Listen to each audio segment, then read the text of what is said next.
This is once again, a historically strong division, and the AL East, people make big moves, and there are big swings and impact players being added to the division every winter, and it's just life in this division. So I think we made several ourselves. I think we're right in the thick of things. I think this division up and down is going to be really tough, as it always is, but we enjoy it.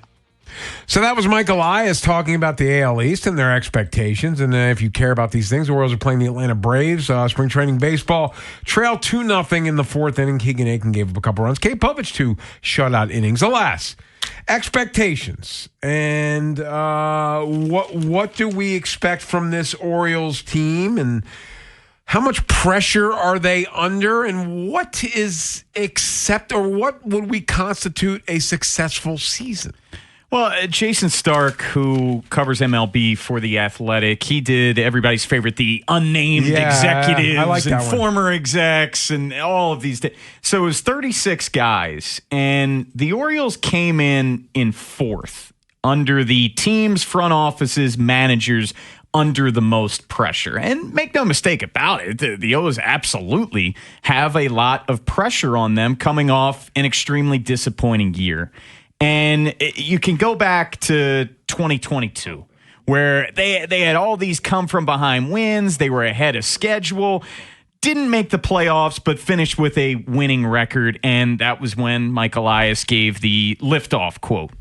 And 2023, it was the magic carpet ride. You're vastly exceeding expectations, winning 101 games, but you flame out in the ALDS against the Rangers. Then you come back. You start off 2024, awesome, and then the second half was a nightmare. So each of the past 3 years, we've seen the Orioles' win total decline. Yeah. And that necessitated Mike Elias to operate much differently than he had been.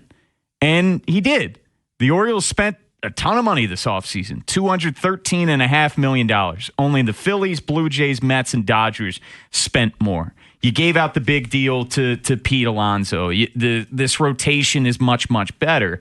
And this is also an interesting point in where this roster is, where Adley Rutschman, he only has one more year arbitration eligibility after this season. Gunnar Henderson, only 2 more years. So this, to me, Ken, is going to be such a telling season, not just for Mike Elias, but for this whole young core, because things are going to look a heck of a lot different next year when the lockout happens, and that's going to be a janky season. And then you have some of these guys that are going to be up for free agency soon after that. So their win total, 84.5 wins. My expectation is this.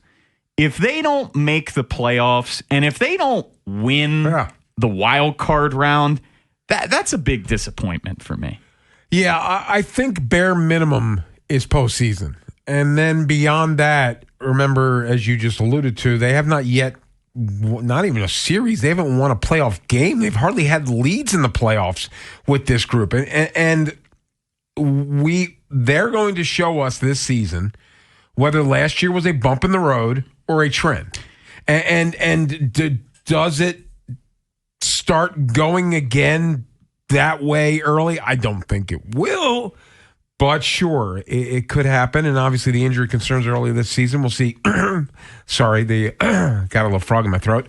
And choked up talking about the birds. Yeah, the Orioles are very special to me. They are. So they get me a little bit in my feels. But do they prove that last year was the outlier, or is that who they are? Well, I think that's a great point, because when we were having on various beat guys and we were asking them that, like, is this just who these players are? Like a Colton Cowser, where last year was a nightmare for him, and obviously injuries played a big role.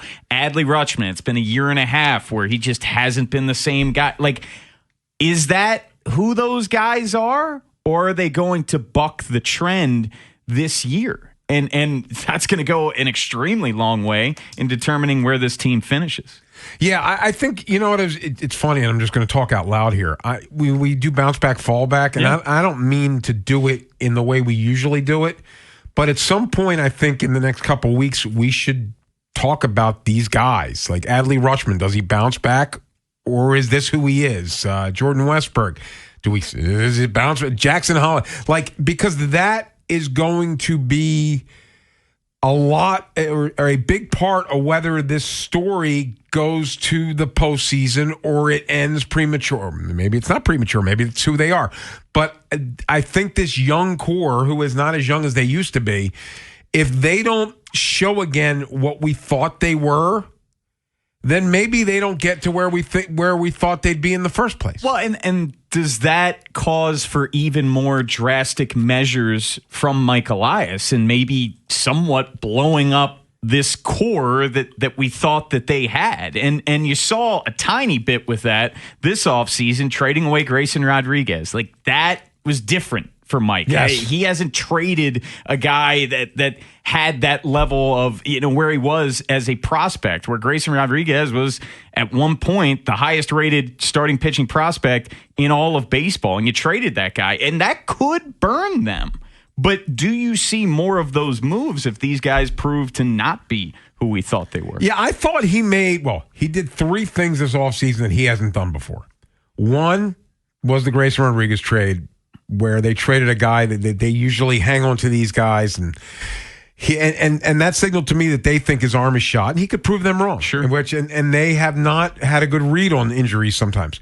Number two was the Shane Baz trade, because I think they traded guys they actually coveted in that deal, and he's not want to do that. Even the Corbin Burns trade, he could talk himself into the fact there was no way for Joey Ortiz to play, and DL Hall was a relief pitcher, so that those guys didn't hurt him to trade. I think the Shane Baz trade stung, and then Pete Alonso giving him 5 years, $150 million plus. He had not done that before. So was a lot of what he did similar-ish? Maybe. But he did three things that I don't think we've seen him do before. No, and really, I'll even add to it, he operated with a heck of a lot more urgency. It's not like he was waiting until February, like in the past, or late January. Like, those moves that they were making were December. And It was one thing after another, where the Birds, come the winter meetings, they were the most active team in free agency at that point. Now, he didn't close on Ranger Suarez. No. He didn't close on Framber Valdez. And then he pivoted to Chris Bassett, who is consistent, but he isn't the upside that those guys are. No, that was the one area that was disappointing for the offseason, because when he was bringing up frontline starter, bringing up ownership willing to spend into the red considerably, that's, and Fromber going for just a 3-year contract. I get it. I was bummed. We all were bummed the fact that they didn't get that frontline guy, but all in all, this was a pretty good offseason by Mike Elias, but now we got to see it play out.